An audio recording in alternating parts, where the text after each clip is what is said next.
소망이 한창이던 시절에 원안신학교 도서관에서 우연찮게 한 성경 한 권이 발견이 되었습니다. 그 성경 여백에 이렇게 보니까 누군가 연필로 글을 이렇게 한 문장 이렇게 적어놨는데요. 이렇게 되어 있습니다. 하나님께 드릴 것이 없다고 말하기 전에 내가 정말로 다 드렸는지부터 돌아보라. 누가 썼는지 모릅니다. 왜냐하면 성경을 도서관에 아마 누가 기증한 것 같아요. 그리고 그 길을 언제 왜 썼는지도 아무도 알지 못합니다. 그러나 이 짧은 메모 한 줄 앞에 신앙의 역사를 들어서 우리가 늘 반복되어 온 하나의 질문이 있는데 그 질문에 답을 하고 있지 않는가 하는 생각을 해봅니다.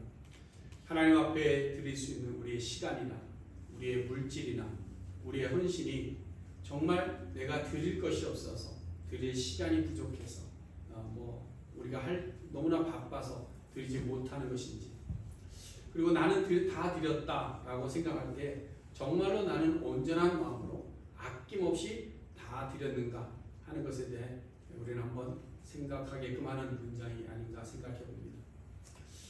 오늘이 역대상 마지막 장인데요. 다윗이 40년의 통치를 마무리하면서 자신의 인생도 정리하고 있는 것처럼 보입니다. 성경의 기록으로 계산해 보면 다윗이 몇 살에 죽었는가 보니까 30세의 왕이 되었고요. 40년을 통치하고 죽었습니다. 그러니까 28절에서 그가 죽음에 라고 하는 그 시점을 우리는 70세로 보는 것이 맞지 않을까 생각해 봅니다. 저는 이 다윗의 마지막 여정을 보면서 다윗이 평생 동안 살면서 그럼 무엇을 가장 중요하게 생각하고 살았을까 하는 것에 대한 궁금증이 생겼습니다. 처음 사무엘 선지자가 어린 양을 치고 있는 목동 그 다윗에게 네가 이제 왕이 될 것이다라며 기름을 부었을 때에 다윗의 마음속에 나는 언젠가 왕이 될 거니까 왕의 자리가 그의 인생의 골이었을까? 나는 왕이 되겠지. 나는 왕이 되겠지. 어려움이 있어도 나는 왕이 될 거야. 이런 마음을 가지고 살았을까? 아니면 왕의 자리는 나는 당상이니까 왕의 자리에서 내가 이 나라를 어떻게 세워갈까? 어떻게 하면 부강한 나라로 세워서 내가 거기서 부귀영화를 누리며 살아갈 수 있을까? 이런 목적으로 살았을까? 저는 오늘 본문 3절에서 다윗의 인생의 목적을 여기에 기록하고 있다라고 봅니다. 거기 보면 3절에 보니까 내 마음이 내 하나님의 성전을 사모하였다 이렇게 되어 있습니다. 그래서 사모한다라는 말의 의미는 그냥 좋아한다, 내가 원한다 이런 감정적인 표현에서 그치는 것이 아니라 이 말은 내 마음이 거기에 향해 있다 라는, 내 삶의 모든 방향이 거기에 있다 라는, 그래서 거기에 대한 애착을 가지고 그것을 바라보며 나아간다라는 거죠. 그래서 실제로 다윗을 보니까 다윗은 이스라엘 왕이 된 후에 자신이 사모하던 그 일들을 처음부터 시작합니다.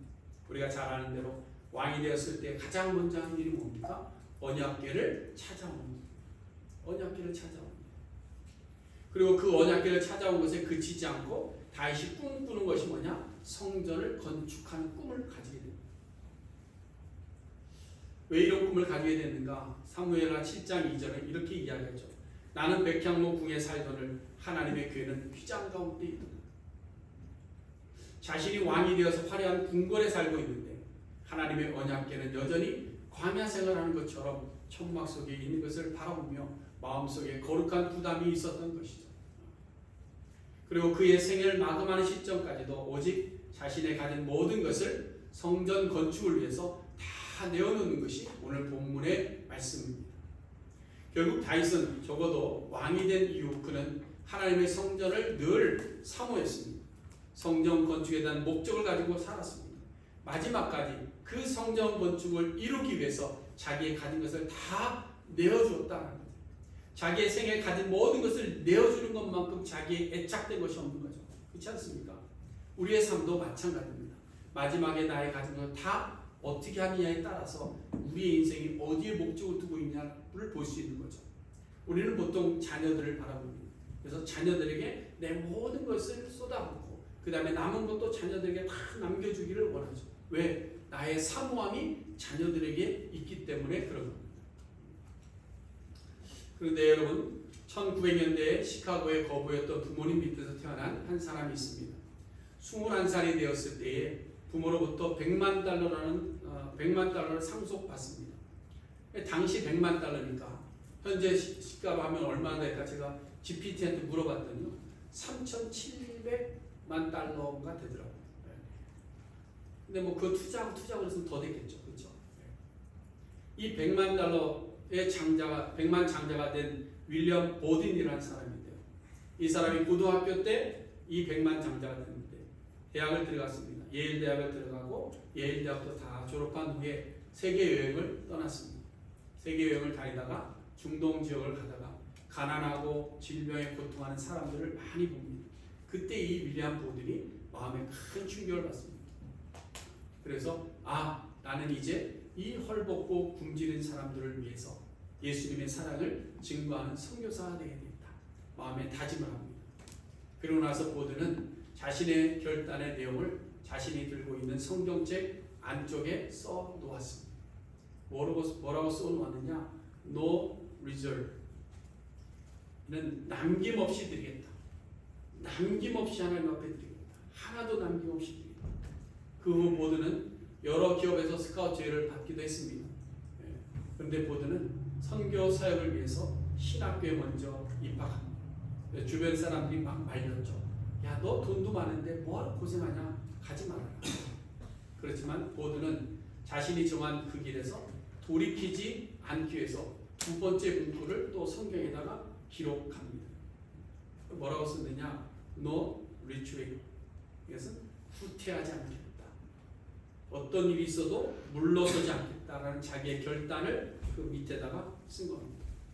이제 신학교를 졸업했습니다. 실질적인 선교를 해야 되는데 무슬림 전도를 하려니까 아랍어를 배워야 되겠습니다. 그래서 이집트로 갑니다.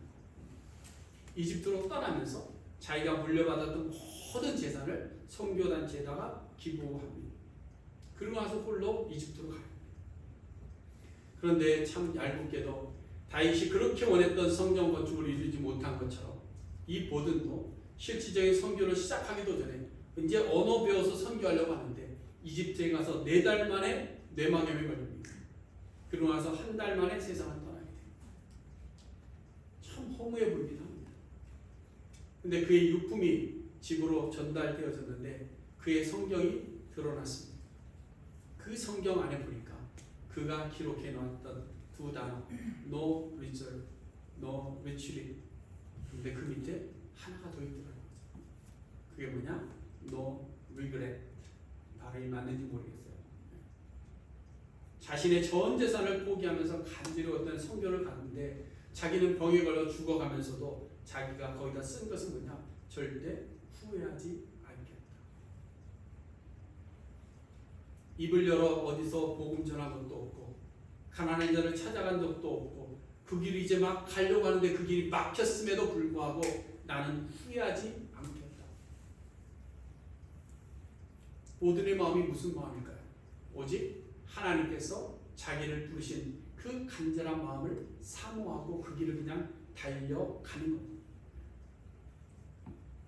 앞선 대공황 시기에 성경의 작은 문구를 적어놓은 그 무명의 성도라 자신의 모든 것을 포기하고라도 자신의 모든 것을 들여서 선교의 길을 가고자 했던 보든이나 오늘 본문에서 마지막 순간까지 성전 건축을 위해서 자기가 할 수 없음에도 불구하고 자기가 볼 영광도 아님에도 불구하고 자신의 가진 모든 것을 쏟아붓는 다윗이나 그들이 가지고 있는 공통점은 뭐라고 생각하십니까? 그들의 공통점은 하나님 나라에 대한 사모함입니다. 하나님 나라에 대한 사모함. 하나님 나라를 사모하는 마음이 그들의 삶을 움직였습니다. 하나님의 나라를 사모하는 마음이 그들의 모든 것을 내어드렸습니다. 하나님의 나라를 사모하는 그 마음이 그들의 죽음의 자리까지도 내몰았던 것이죠. 여러분 우리는 지금 무엇을 위해 우리의 모든 것을 내어드리고 있습니까? 우리는 지금 무엇을 위해서 가장 많은 시간을 할애하고 있습니까? 우리는 지금 무엇을 위해서 가장 많은 노력을 기울이고 있느냐? 우리는 지금 무엇을 위해서 우리의 가진 것을 가장 많이 사용하고 있습니까? 아마도 우리가 사모하는 것에 우리의 물질이나 시간이나 생각이나 행동이나 모든 것들이 거기에 집중될 겁니다. 여러분, 우리의 삶의 방향은 명확해야 됩니다. 명확해. 그래서 오늘 우리도 다윗의 마지막 인생의 마무리 장면을 통해서 우리가 사모하는 것이 무엇인지를 점검하고 우리 인생도 다윗과 같은 인생이 되기를 원합니다. 오직 하나님 나라를 사모하는 마음으로 살아가는 우리 모두가 될 수 있기를 간절히 소원해 드립니다. 자, 다윗이 하나님의 성전을 사모할 때에 그 사모함이 마음에서만 있는 감정이었느냐라는 것이죠. 마음에만 있는 나는 하나님 나라를 하나님의 성전에 있어서 좋겠어 생각만 있었냐? 그렇지 않다는 겁니다. 그는 자신이 그렇게 사모하던 성전 건축을 위해서 끝까지 온 힘을 다했습니다. 그래서 오늘 본문 1절을 보시면 다윗은 누구를 이끌고 온 회중에게 이야기하느냐면 모든 회중을 향해서 이야기합니다. 다윗은 이제 자신의 왕위를 이어받아 왕이 되어 자신이 이루지 못한 성전 건축을 이어받게 될 솔로몬에 대해서 먼저 이야기를 합니다. 내 아들 솔로몬이 유일하게 하나님께서 택하신 바 되었다. 그러나 그가 아직 어리고 미숙해서 이 공사는 큰데 그것을 감당할 힘은 부족한 것 같다. 솔로몬이 왕위를 계승하고 성전을 건축하는 일을 하게 된 것에 대해서 내가 하지 못한 거 내 자식이 해줬으면 좋겠다 라는 의미가 아니라 이 일은 누가 하나님이 택하셔서 그를 세우셨다라는 것을 강조하고 있는 겁니다. 그래서 다윗이 성전을 건축하는 이 큰 일을 직접 하지 못해서 그냥 아들에게 부탁한 것이 아닙니다. 이것은 자신이 나이 많아 할 수 없어서 생각해보면 너무 큰 일이라서 할 수 없어서 그냥 네가 해라 라고 넘긴 것이 아닙니다. 하나님께서 다윗에게는 너는 피를 너무 많이 흘렸으니 안 된다 라고 막으셨고 아들을 택하셔서 내가 이제 그에게 성전 건축을 맡기겠다 하는 말씀에 순복하는 겁니다. 다윗도 뭐예요? 성전 건축을 할 때 자신이 사모하고 사모했던 그것들 되어지는 모든 일들을 누구에게 맡겼느냐? 하나님의 뜻에 맡겼다라는 거예요. 그러고 나서 이제 뒤에 보면 이 공사가 크다라고 합니다. 이 말은 뭐냐? 이 큰 공사를 하기에 우리 아들이 이거를 하기가 혼자 하기는 어려운 일이다 라는 겁니다.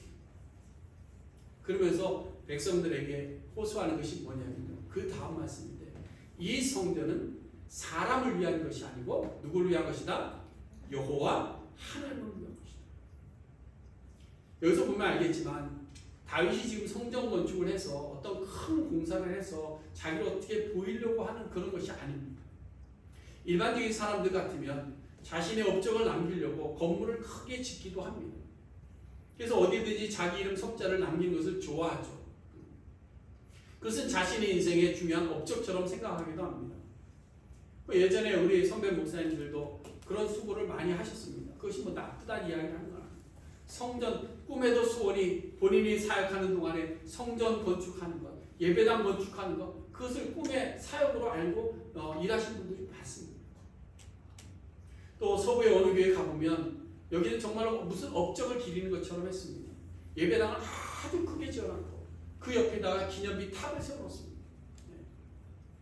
그리고 헌금한 사람들의 이름을 새겨서 그 크기대로 헌금의 액수대로 크기를 만들어서 바닥에다 붙이고 옆에다 붙이고 하는 것을 자신들의 자랑, 자신들의 치적을 드러내고 싶은 것이죠.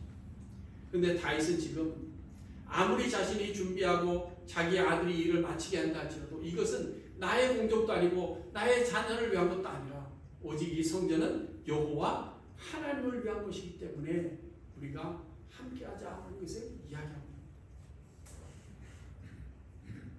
그래서 도리어 성전 건축을 하게 되는 아들 솔로몬에 대해서는 얘는 아직 어리다. 이 말은 아직 미숙해. 그럼에도 불구하고 이 성전을 짓는 것은 여호와 하나님을 위한 것이다 라고 이야기하는 거죠. 오직 여호와 하나님이 하시고 오직 여호와 하나님을 위한 것이라는 이야기입니다. 자기를 감추고 하나님을 위하여 일하는 것이 바로 그리스도인들의 겸손인 줄로 압니다. 겸손은 다른 것이 아니죠.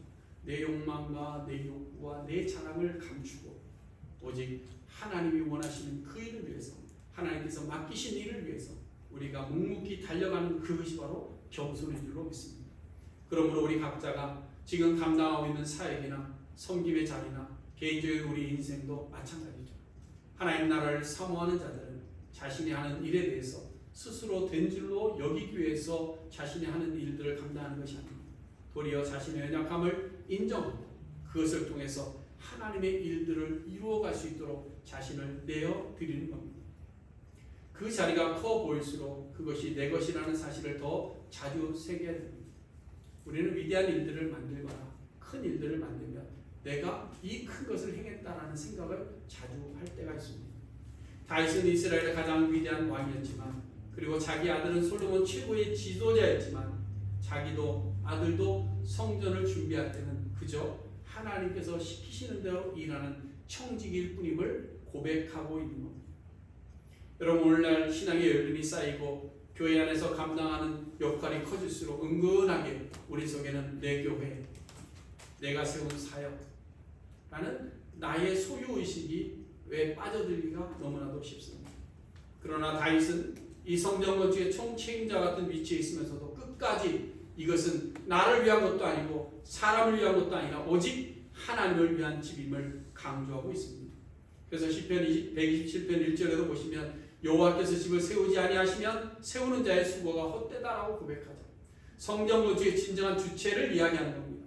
처음부터 끝까지 내가 계획하고 내가 이루어서 내가 만들어 놓은 업적이 아니라 하나님께서 나에게 명하셔서 하나님이 직접 자신이 시작하셨고 하나님께서 이루어가셨고 하나님께서 완성하시는 것임을 이야기하고 있는 것이죠.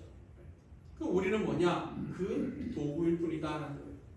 여러분, 우리 인생은 다 하나님의 도구이라는 사실을 기억하시기를 바랍니다. 우리 이 땅에 나서 이 땅에서 떠나는 그 순간까지 그저 하나님의 역사 속에 하나님의 일들을 이루어가는 도구가 되는 겁니다. 우리가 아무리 오래 섬기고 많이 헌신한 자리라 할지라도 그 자리의 주인은 내가 아닙니다. 언제나 하나님입니다. 그 사실을 기억할 때 우리는 헌신이라는 것을 출발할 수 있는 거죠. 그러므로 우리가 하나님 나라를 사모하는 자로서 가장 먼저 가져야 될 마음은 오직 하나님을 위해서 살아야 되겠다라는 이 마음의 결단입니다.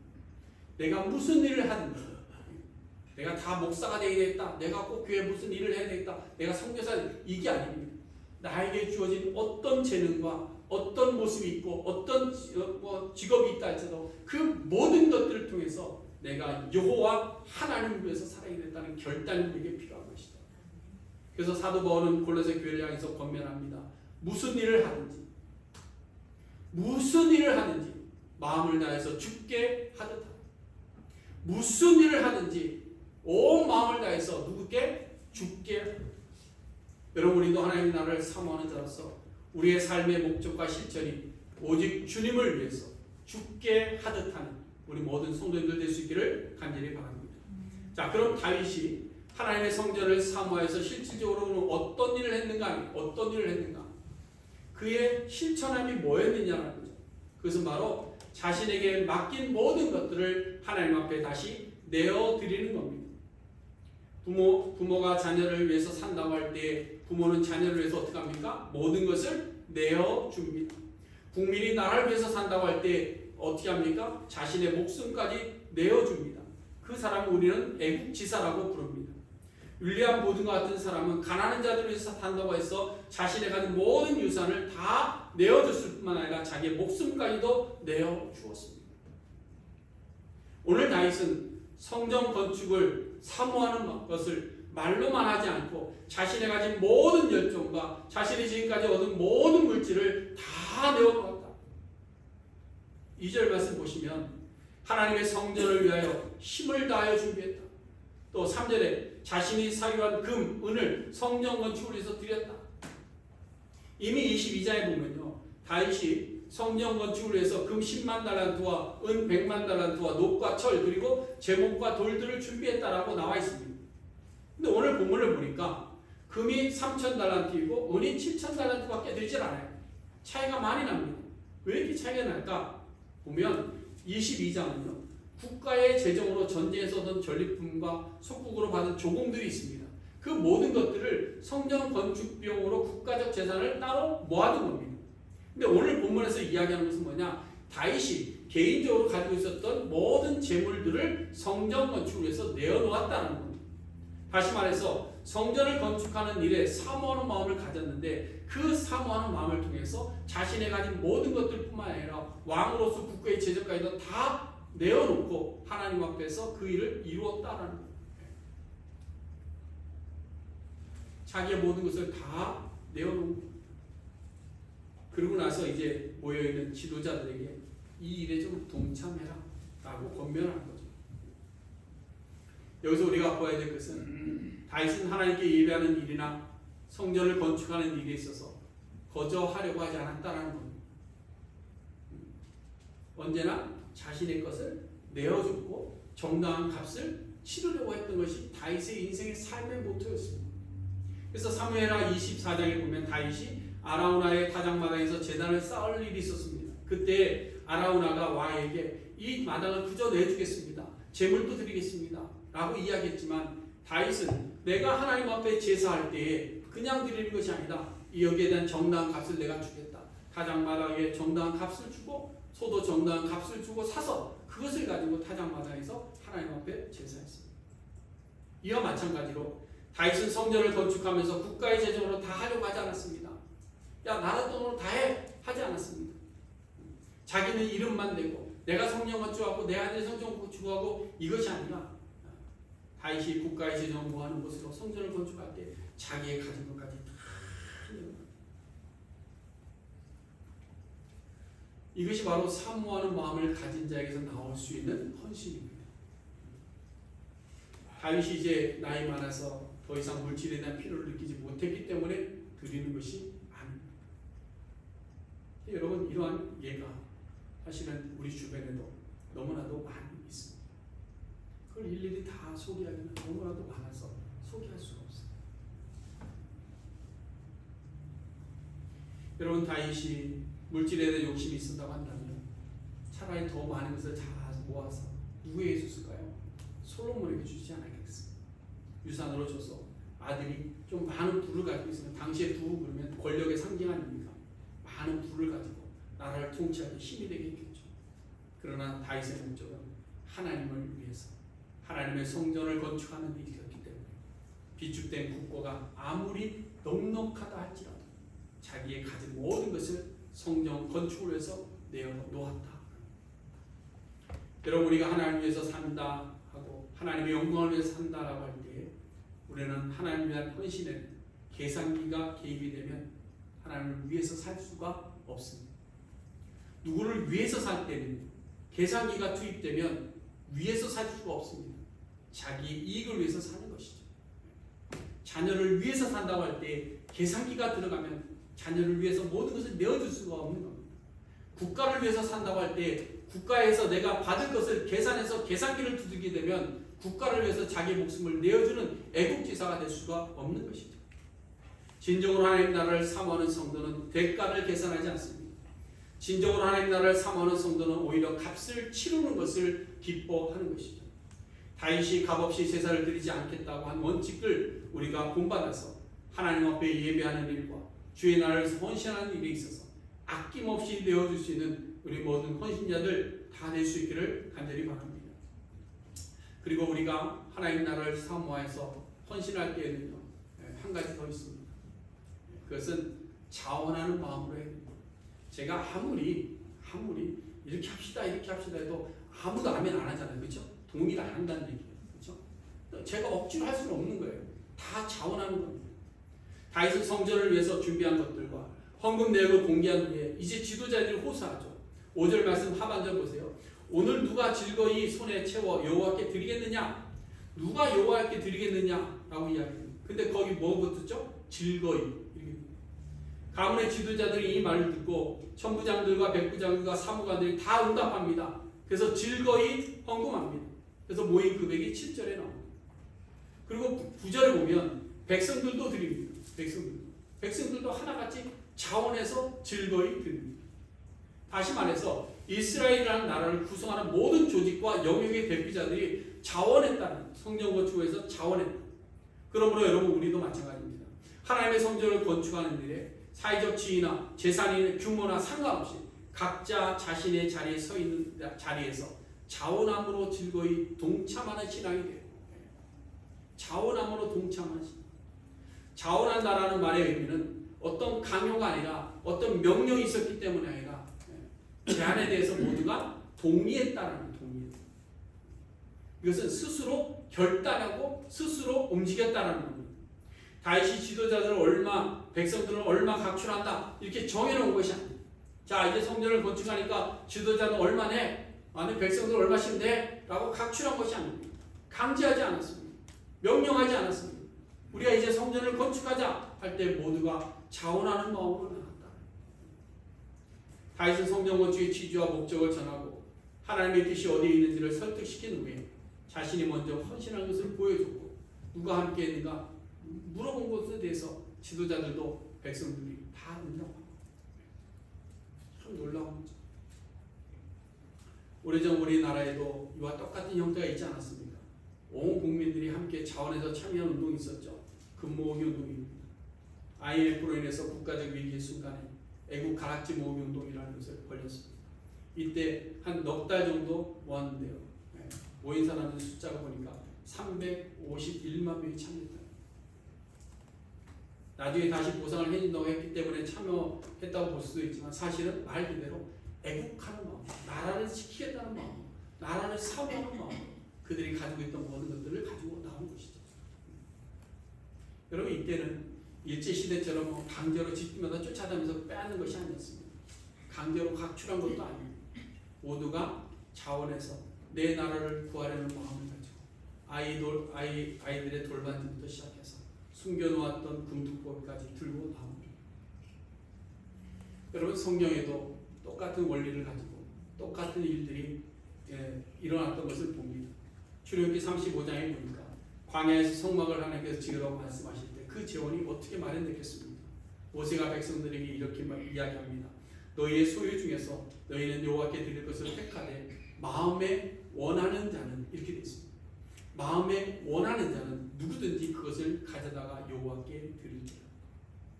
이에 백성들이 그럼 어떻게 했느냐? 21절에 보니까 마음이 감동된 모든 자와 자원하는 모든 자가 이렇게 되어 있습니다. 이것은 하나님께 예물을 드리거나 헌신할 때 자원함으로 해야 된다. 자원. 또 에스라서에 보면요, 고레스 원년에 바벨론에서 예루살렘으로 돌아온 귀한 자들이 있습니다. 그들이 성전을 건축합니다. 아니 건축이 아니라 사실은 재건하는 거죠. 이때 무엇을 가지고 무슨 돈을 했겠느냐라는 거예요. 6절에 보니까 그 사면 사람들이 은그릇과 금과 물품들과 짐승과 보물로 돕고 그 외에도 예물을 어떻게 드렸다? 기쁘게 드렸다. 그리고 2장 68절과 69절에도 보면 족장들이 예물을 기쁘게 드렸다. 그 다음에 69절에는 힘 있는 대로 하였다. 이렇게 되어 있습니다. 무엇을 이야기하는가 하면요, 하나님 나라를 사모하는 자들의 헌신은 억지로 하는 것이 아니라 강요에 의한 것이 아니라 자원하는 마음으로 해야 된다. 자원. 그래서 사도 바울도 고린도 교회를 향해서 권면합니다. 각각 그 마음에 정한 대로 할 것이다. 정한 대로 해라. 정한 대로. 인색함이나 억지로 하지 말라. 하나님은 즐겨내는 자를 사랑하신다. 여러분 시대와 언약이 달라져도 이 원리만큼은 조금도 변하지 않습니다. 그러므로 우리가 드리는 하나님 앞에 헌신하고 하나님의 나라를 향해서 우리를 드리는 그 모든 원리가 동일해야 됩니다. 무슨 마음으로? 자원하는 마음. 그러므로 오늘 이 자리에 나와서 예배하는 우리 모두가 하나님의 나라를 사모하는 성도들로서 하나님 앞에 정한 시간에 모여 예배하는 일이나 예물을 드리는 일이나 수고하는 일이나 헌신하는 일이나 우리가 받은 재능을 가지고 은사대로 일하는 모든 것을 억지로 하는 것이 아니라 자원함으로 즐거이 기쁨으로 행하는 우리 모두가 될 수 있기를 바랍니다. 어떤 분들은 억지로 해도 은혜가 된다는 분이 있어요. 억지로의 은혜 이렇게 얘기도 합니다. 끌려가는 것도 복이다라고 이야기합니다. 꼭 맞는 말인 것 같기도 해요. 억지로 해도 나중에 은혜의 자리로 들어가기도 하고 끌려 나왔다가 은혜 받고 변화되기도 합니다. 그러나 하나님의 나라를 이미 알고 사모하는 마음을 가진 사람에게서 나온 것은 이런 억지로가 아니라는 거죠. 나는 하나님의 나라를 사모합니다. 내가 믿고 하나님의 나라 천국 가기를 원합니다. 말을 하는데 여전히 억지로 끌려서 교회에 올 수는 없다는 겁니다. 시간이 지나고 직분을 받고 하나님을 안다라고 하면서 여전히 자원함이 아니라 억지로 한다면 그것은 아직 우리의 마음이 하나님 나라에 대해서 우리의 인생의 항로가 결정되지 않았기 때문에 그런 겁니다. 여러분, 자원에서 드리는 헌신에는 반드시 따라오는 것이 있습니다. 뭔가 하면요, 기쁨입니다. 기쁨. 여러분, 자원에서 할 때는 기쁨이 있어요. 근데 억지로 할 때는 어떻습니까? 기쁨이 없어요. 자원에서 나가서 뭐 합창단도 하고 게임도 하고 놀이도 하면 재밌습니다. 근데 가기 싫은데 나와서 청소해라 그러면 뭐예요? 뒷자락도 외우고 있죠. 기쁨이 없습니다. 오늘 9절 말씀을 보시면 백성들은 자원하여 들었으므로 기뻐했다. 곧 그들이 성심으로 여호와께 자원하여 드렸으므로 다윗 왕도 심히 기뻐했다. 이렇게 되어 있습니다. 여기 보시면요, 백성들이 기뻐한 것은 뭐냐? 그래서 백성들이 자원을 드리면서 기뻐했다는 이야기도 되지만요, 여기서 좀 다르게 해석하는 주석가들도 있습니다. 백성들이 지도자들을 보니까 자기 지도자들이 자원해서 드리는 모습을 바라보니까 기뻤다라는 겁니다. 지금 백성들의 기쁨이나 또 다윗의 기쁨에 대해서 말하고 있는데요, 백성들은 지도자들의 솔선수범에 자원하는 예물을 보면서 기뻐하는, 함께 기뻐하는 겁니다. 다윗왕은 지도자들과 백성들이 하나님의 성전 건축 안에 자원할 때 그 모습을 바라보면서 기뻐한 겁니다. 여러분, 이것이 바로 신앙 공동체가 가질 수 있는 참된 기쁨입니다. 다윗이 기뻐한 것이 성전 건축 기쁨이 많이 모인 것 때문에 만족하며 기뻐한 것이 아닙니다. 모든 백성들이 십시일반 함께 동참해서 자기 형편에 닿는 대로, 제 능력이 되는 대로 함께 모여서 일하는, 자원하는 신령들을 볼 때 기뻐합니다. 여러분, 교회 공동체는 많은 헌신과 예물이 필요합니다. 그래서 모든 성도들이 각각의 형편을 따라 자원해서 드리는 모습이 있을 때 함께 참여하는 모든 사람들이 함께 기뻐할 수 있고 하나님께서 이러한 교회를 바라보면서 기뻐하시는 줄로 믿습니다. 예전에 한번 말씀을 드린 것 같은데요, 저는 한국에 있을 때 두 교회 건축을 경험했습니다. 한 교회는 숫자적으로 그렇게 재정적으로 큰 교회가 아닙니다. 비록 연약한 교회, 사실 많이 부족한 그런 상태죠. 그러다 보니까 모든 성도들이 각자의 형편을 따라서 예물도 드리고, 드릴 것이 없는 분들은요, 매일같이 나와서 인부들이 일할 때 옆에서 인부들 시다발이라고 그러죠. 막 돕는 일을 해주면서 국수 끓여주면서 몸으로 뛸 수 있으면 몸으로 뛰어가면서 벽돌을 한 장씩 날라가면서 그러면서 교회를 건축을 했습니다. 그것도 재정이 안 되고 힘도 안 되니까 한 번에 다 못 마치고 3차에 걸쳐서 교회를 건축을 했습니다. 다 지어놓고, 그것도 다 완성된 것도 아닌데 3층까지 올려놓고 이렇게 입당 예배를 드릴 때 모든 성도들이 눈물바다가 됐습니다. 모든 성도들이 함께 모여서 함께 세워갔던 그 기쁨이 있었습니다. 또 다른 한 교회는 한 분의 장로님이 처음부터 마지막까지 혼자 다 하셨습니다. 돈이 많거든요. 교회 건축 건물 성도들이 아무도 안 했습니다. 나와서 노력공사 아무도 하지 않습니다. 공사 현장 아무도 들여다보지 않았답니다. 그런데 어느 날 교회가 떡하니 지어집니다. 입당식에 갔는데 어느 누구도 보면서 감탄을 하지 함께 기뻐하는 누구도 없더라는 거죠. 그렇다고 해서 그 장로님이 잘못했다는 것이 아닙니다. 그분도 자신의 모든 것을 들여서 교회를 지으려고 애썼던 분입니다. 참 훌륭한 분입니다. 그러나 더 좋은 것은 뭐냐? 모든 성도들이 함께 세워가는 것을 기뻐하시더라라는 것이죠. 다르게 말하면 우리 교회도 진짜로 기뻐해야 될 순간은 누군가에서 무언가를 이루었을 때가 아니라 모든 성도들이 함께 자원해서 어떠한 작은 것이라도 이루어가는 것을 볼 때 그 순간이 바로 우리가 기뻐하는 순간이 되는 줄로 믿습니다. 그럼 여러분, 우리 교회가 하나님의 나라를 사모하는 자들이 모일 때 서로 자원하는 마음, 또한 자기의 능력대로, 자기의 가진 대로, 할 수 있는 대로 수고하고 애써서 모여 하나님의 일들을 이루어가는 우리 모두가 될 수 있기를 간절히 바랍니다. 하나님의 나라를 사모하는 자들의 헌신은 눈에 보이는 것이 많고 적음의 문제가 아닙니다. 하나님의 나라를 사모하는 간절함이 있어서 오직 그 나라를 구하고 모든 것을 내어드릴 수 있는 결단이 우리에게 필요한 것입니다. 시간이든 물질이든 재능이든 상관이 없습니다. 우리에게 허락하신 것을 가지고 오직 하나님을 위해서 최선을 다해서 우리가 일할 때 우리의 마음속에도 큰 기쁨이 있고 감사가 넘치고 하나님도 기뻐하게 될 줄로 믿습니다. 이제 말씀을 정리해 봅니다. 다윗의 40년 통치와 70년 인생의 마지막 수건 사업인 성전 건축에 대해 보면서 우리는 다윗이 평생에 어떤 마음을 가지고 살았는지를 명확하게 볼 수 있었습니다. 다윗은 오직 하나님의 성전을 사모하는 마음으로 살았습니다. 다윗의 사모하는 마음은 생각에서 그치지 않았고 성전 건축이라는 자기 업적을 목적하지 않았습니다. 다윗은 자신이 가진 모든 것을 자원하여 즐거이 내어드렸고 모든 백성들이 한 마음으로 이에 동참하는 걸 보면서 함께 기뻐했습니다. 자, 그럼 이제 우리도 우리 인생에 가는 길을 한번 돌아봐야 될 시간이 됩니다. 우리가 사모하는 것이 무엇일까? 여러분, 우리가 사모하는 것이 무엇일까? 예수님께서 말씀하신 대로 하나님의 나라와 의를 사모하는 우리 모두가 될 수 있기를 간절히 바랍니다. 하나님의 나라와 하나님의 의를 구하고 그것을 사모하는 우리 성도님들이 될 수 있기를 바랍니다. 그래서 우리 인생의 모든 것들을 자원하는 마음, 그 나라를 위해서 내어드리는 것이죠. 참된 인생의 기쁨을 누리기 위해서 우리의 가진 것으로 이웃을 돕는 겁니다. 가난한 자를 돌아보고 헐벗은 자를 돌아보고 쓰러진 자를 손잡아 일으켜 세워주는 겁니다. 그러면서 하나님의 나라를 이루어가는 것이죠. 이것을 하나님께서는 기뻐하십니다. 오늘 우리에게 허락하신 이 귀한 말씀을 따라서 하나님의 나라를 사모하며 살기로 우리가 결단하고 우리의 가진 모든 것으로 그 나라를 위해 자원함으로 헌신하는 우리 모두가 될 수 있기를 주님의 이름으로 간절히 축원해 드립니다. 기도하겠습니다.